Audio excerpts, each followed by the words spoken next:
ఈరోజు మనతో పాటు ఉన్న గెస్ట్ బండి సరోజ్ కుమార్. అంటే సినిమా అంటే డబ్బులు కాదు, ఇండస్ట్రీ అంటే బ్యాక్‌గ్రౌండ్ ఉండాల్సిన అవసరం లేదు.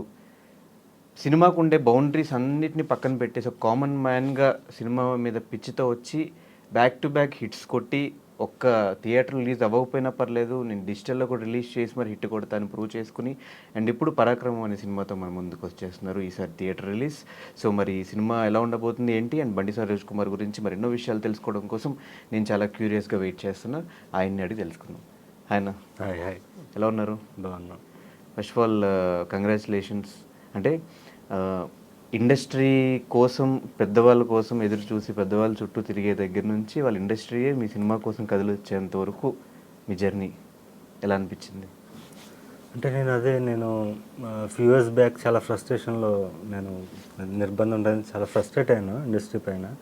బట్ లేటర్ టైం వచ్చే కొద్దీ ఐ రియలైజ్డ్ లైక్ అవును కదా, అంటే like they respect me for my guts. ఈరోజు నేను ఇండస్ట్రీలో ఇప్పుడు నా సినిమా రిలీజ్ టైంకి కూడా నేను చూస్తే ఒక సిస్టమ్ ఉంది, ఆ సిస్టమ్ ఫాలో అవుతున్నారు వాళ్ళు. సో నేను ఈ సిస్టంలో ఏమనలేకపోయాను ఇన్ని ఇయర్స్, ఈ 20 ఇయర్స్, బికాజ్ ఐఎమ్ యూనిక్. నేను ఈ సిస్టమ్కి నాకు వర్కౌట్ అవ్వదు అన్న విషయం నాకు ఇప్పుడు రీసెంట్గా రియలైజ్ అయ్యాను. అండ్ దే వేర్ అడ్మైరింగ్ మీ, అంటే నన్ను సీక్రెట్గా అడ్మైర్ చేస్తున్నారనే కోపం ఉండింది. పబ్లిక్గా నా గురించి ఎందుకు చెప్పారో, నాకంటూ ఒకటి ఇది వస్తుంది కదా అని. బట్ లేటర్ టైం వచ్చే కొద్దీ ఐ రియలైజ్ దట్ అంతే అడ్మైర్ చేస్తారు. నువ్వు పైకి వచ్చాక డెఫినెట్లీ నీ గురించి చెప్తారు. And they admire my guts and they kept on supporting me, even now they keep on supporting me. So అది నేను చాలా హ్యాపీ ఫీల్ అవుతున్నాను. అదే గర్వంగా ఫీల్ అవ్వట్లేదు, గర్వంగా ఫీల్ అవుతున్నాను, but not in the sense ఏదో నేను తోపయ్యానన్న ఫీలింగ్ కాకుండా నేను మెచ్యూర్ అయ్యాను. And people are understanding me. And cinema ఇప్పుడు నన్ను ఇండస్ట్రీ ఎక్కువ అర్థం చేసుకుంటుంది అనిపించింది. And thanks for that. అంటే ఒకప్పుడు అగ్రెసివ్నెస్, యాటిట్యూడ్ అవి ఏమి ఇప్పుడు కనిపించట్లేదు, చాలా సైలెంట్ అయిపోయినాయి. ఉంటాయి, అవి స్క్రీన్ మీద ఉంటాయి ఎప్పుడు కూడా. నాలో ఉండేది అది ఇప్పటికే ఉంటుంది. సమయానుగుణంగా బయటకు వచ్చేస్తుంటుంది, అది నా కంట్రోల్లో కూడా ఉండదు. అంతేగాని అది మళ్ళీ దానికి రీజనింగ్ ఉంటుంది. నేను ఊరికే ఏదో నోటుకు వచ్చినట్టు మాట్లాడేసి వైరల్ అయిపోవాలి అలా ఇప్పుడు నాది ఉండదు. ఎందుకంటే నేను దూరం చూసి వస్తాను ఎప్పుడు. నేను నాకు విజన్తో వచ్చాను. నేను ఈ రోజు బతికేయాలనే సిస్టంలో నేను ఫస్ట్ నుంచే లేను.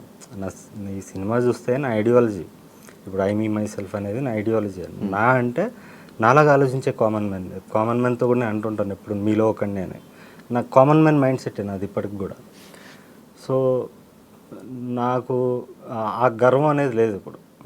అంటే లైక్ అప్పుడు కూడా గర్వం కాదు, అది కోపం, ఫ్రస్ట్రేషన్. ఇప్పుడు అది లేదు. ఇప్పుడు నేను కొంచెం కూల్ అయ్యాను, ఎందుకంటే నాకు ప్రజల్లో ఒక రికగ్నిషన్ వచ్చింది. ఇప్పుడు నాకు ఇండస్ట్రీ సపోర్ట్ కూడా చేస్తున్నారు ఇండైరెక్ట్లీ. Happy for that. కానీ ఎక్కడో ఒక మంచి డైరెక్టర్ కానీ, మంచి టెక్నీషియన్కి, మంచి ఆర్టిస్ట్కి సరైన గుర్తింపు చాలా లేటుగా వస్తుందేమో అనిపించింది. అది ఎక్కడ మిస్టేక్ జరిగింది అనుకోవచ్చు? అది నేను ఫస్ట్ నుంచి చెప్తూనే ఉన్నాను. నేను ఒక నటుడు అవడానికి వచ్చాను. నేను జూనియర్ ఆర్టిస్ట్గా వచ్చాను 20 సంవత్సరాల క్రితం. నన్ను నటుడిని ఎవరు చేస్తారు? మా నాన్న ప్రొడ్యూసర్ కాదు, నాకు డబ్బు లేదు, ప్లస్ నేనేదో 6 feet ఉండి అందంగా ఉండేది ఒక అందగాడిని కాదు. నాకు టాలెంట్ ఉంది. ఆ టాలెంట్ నేను చూపించాను. చాలామందికి అర్థం కాలేదు. 1 సంవత్సరం 2 సంవత్సరాలు తిరిగాను నేను జూనియర్ ఆర్టిస్ట్గా 2004లో, 20 సంవత్సరాల క్రితం తిరిగి. తర్వాత నేను రియలైజ్ అయ్యాను, if at all I have to achieve my dream, నన్ను నేను బిల్డ్ చేసుకోవాలి. ఎలా చేసుకోగలను? నా దగ్గర ఉన్నది ఏంటంటే, చిన్నప్పటి నుంచి నాకు దూరదర్శన్, మీ అందరికీ ఎక్స్పోజర్ లేకపోయి ఉండొచ్చు నాకు, అంటే మీ టైం వచ్చేసరికి అంత దూరదర్శన్ లేదు మాకు. అది తప్ప వేరే సోర్స్ లేదనమాట, ఎంటర్టైన్మెంట్ సోర్స్. దాంట్లో నన్ను చాలా విధాలుగా దూరదర్శన్ నన్ను ఎడ్యుకేట్ చేసింది. స్కూల్ అని ఒకటి వచ్చేది, దాంట్లో సైన్స్ గురించి ఉండేది. ఈవినింగ్ పాటలు వచ్చేవి, చిత్రలహరి అని. శుక్రవారం ఆ పాటల కోసం వెయిట్ చేసేవాడిని. ఈ మధ్యలో ఏంటంటే మనకు తెలియకుండా ఇంక వేరే ఎంటర్టైన్మెంట్ లేక టీవీ మీద ఉండిపోయి ఎడ్యుకేట్ అయ్యేవాడిని. అందులో భాగమే నేను ఈ ఆర్టిస్టిక్ ఫిల్మ్స్, ప్రపంచ సినిమాలో ఉన్న ఆర్టిస్టిక్ ఫిల్మ్స్, డాక్యుమెంటరీ ఫిల్మ్స్ కానీ, లేకపోతే సచిత్ రే, శ్యామ్ బెనగల్, వీళ్ళ ఫిల్మ్స్ అన్నీ వచ్చేవి. అక్కడి నుంచి నాకు రైటర్గా నాలో తెలియకుండా, ప్లస్ ఇళయరాజా మ్యూజిక్ విని ఒక మ్యూజిక్ డైరెక్టర్గా ఇలా నాకు తెలియకుండా ఇన్బిల్ట్ క్యారెక్టర్స్ నాలో డెవలప్ అయినాయి. సో ఇవన్నీ నా క్రియేటివ్ ఎబిలిటీస్ ఉన్నాయి కదా. సో నన్ను నేను యాక్టర్గా ప్రూవ్ చేసుకోవడానికి, నన్ను నేను బిల్డ్ చేసుకోవడానికి, నేను క్రియేటర్గా మారాలని క్రియేటర్గా మారాను. ఇప్పుడు క్రియేటర్గా మారినప్పుడు నాకు ప్రొడ్యూసర్ కావాలి. ప్రొడ్యూసర్ కావాలంటే మళ్ళీ ఇంకో యాక్టర్ కావాలి. నేనే యాక్టర్ అంటే నమ్మడు కదా ప్రొడ్యూసర్. సో అలా అక్కడి నుంచి నా జర్నీ స్టార్ట్ అయ్యి ఒక 3 సినిమాలు తీయడానికి, అది కూడా విత్ కన్విక్షన్. నేను ఇప్పుడు డైరెక్టర్ అయ్యానంటే ఏదో రకంగా డైరెక్టర్ అవ్వాలని కాదు. దాంట్లో నాకు ఒక పేరు, ఒక స్థాయి వస్తేనే నేను నటుడిగా నన్ను బిల్డ్ చేసుకోగలుగుతాను. సో అలా ఒక సినిమా మీద ఒక పిచ్చితో అలా ట్రావెల్ అయ్యాను. అక్కడ నాకు టైం పట్టింది.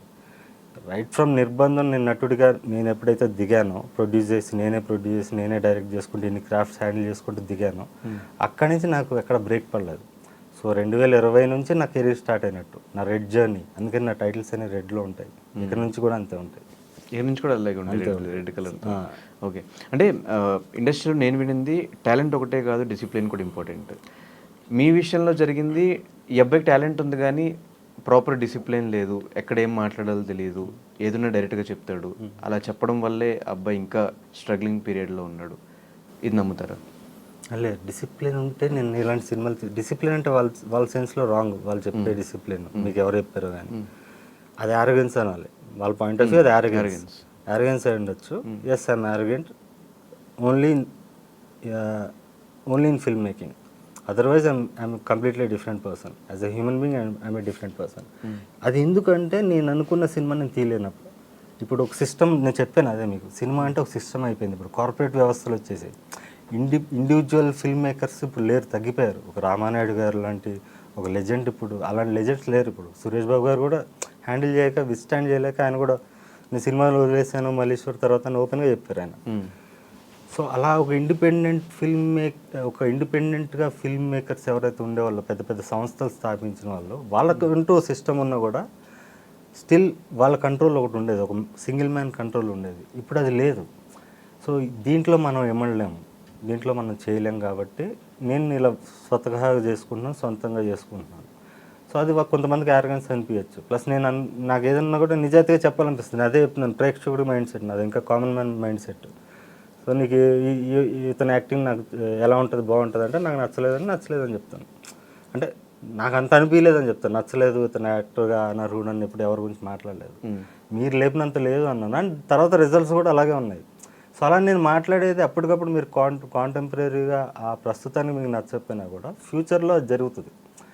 ఎందుకంటే నేను ఒక లాంగ్ విజన్తో చెప్పాను. ఒక ప్రేక్షకుడిగా నేను సినిమా చూసి ఆ పిచ్చితో వచ్చాను కాబట్టి అలా విజన్ చెప్పాను. ఒక్కోసారి రాంగ్ కూడా అవ్వచ్చు. అప్పుడు నేను లేకపోతే అవతల వాళ్ళు ఇంప్రూవ్ అవ్వచ్చు. అప్పుడు నేను మళ్ళీ వాళ్ళని ప్రైజ్ చేయడం కూడా జరుగుతుంది. It depends. ఆ రోజు నేను అనుకున్నది నిజాయితీగా చెప్తాను. అది వాళ్ళు యారగెన్స్గా తీసుకుంటే మనం ఏం చేయాలి. డిసిప్లిన్ అంటే నేను చేసినంత హార్డ్ వర్క్ ఎవరు చేయాలి. ఇన్ని క్రాఫ్ట్స్ ఇప్పటికీ నాకు నిద్ర లేదు. నేను అద్దాలు పెట్టుకుని ఎందుకు వస్తానంటే, నేను అద్దాలు పెట్టుకుని ఎందుకు తిరుగుతానంటే నా టైర్డ్నెస్ కనపడకూడదు అవతల వాళ్ళకి. వీడేదో పోజులు కొడుతున్నాడు అనుకుంటారు చాలామంది. నేను ఇప్పుడు కూడా నాకు చాలా పనులు ఉన్నాయి. సెన్సార్ వచ్చింది మాకు, ఇంకా చాలా కట్స్ని వీటిని రీసబ్మిట్ చేయాలి. కొన్ని ఈ పనులన్నీ నడుస్తున్నాయి. లిరికల్ వీడియో సాంగ్స్ ఎడిట్ చేయాలి పక్కన. సో డిసిప్లిన్ అంటే నాకు వర్క్ విషయం అంటే నాకున్నంత అయితే ఎవరికి ఉండదు. బట్ యారగెన్స్ విషయం అది వాళ్ళ మిస్అండర్స్టాండింగ్ అండ్ మెల్లగా అండర్స్టాండ్ చేసుకుంటారు. కానీ అనిపించిందా ఒకవేళ యారగెన్స్ తగ్గించుకుని ఉంటే ఈ పాటికి నెక్స్ట్ లెవెల్ ఆఫ్ టాప్ డైరెక్టర్స్లో కానీ టాప్ యాక్టర్స్లో కానీ ఒక పొజిషన్ ఉండేదేమో అని అనిపించింది? అదే అంటున్నా నేను, యారగెన్స్ లేకుండా నేను వర్క్ చేస్తే ఎవరితో వర్క్ చేయాలి?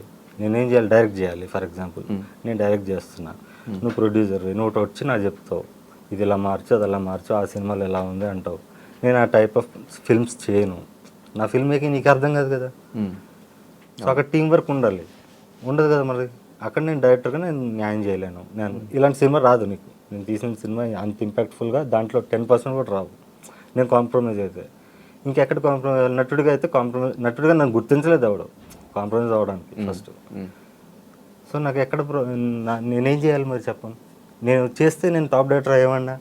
అలా వచ్చి అందరి మాటలు విని ఏదో ఒక టీం వర్క్తో ఒక సినిమా చేస్తే నాకంటూ ఒక గుర్తింపు వచ్చేదా?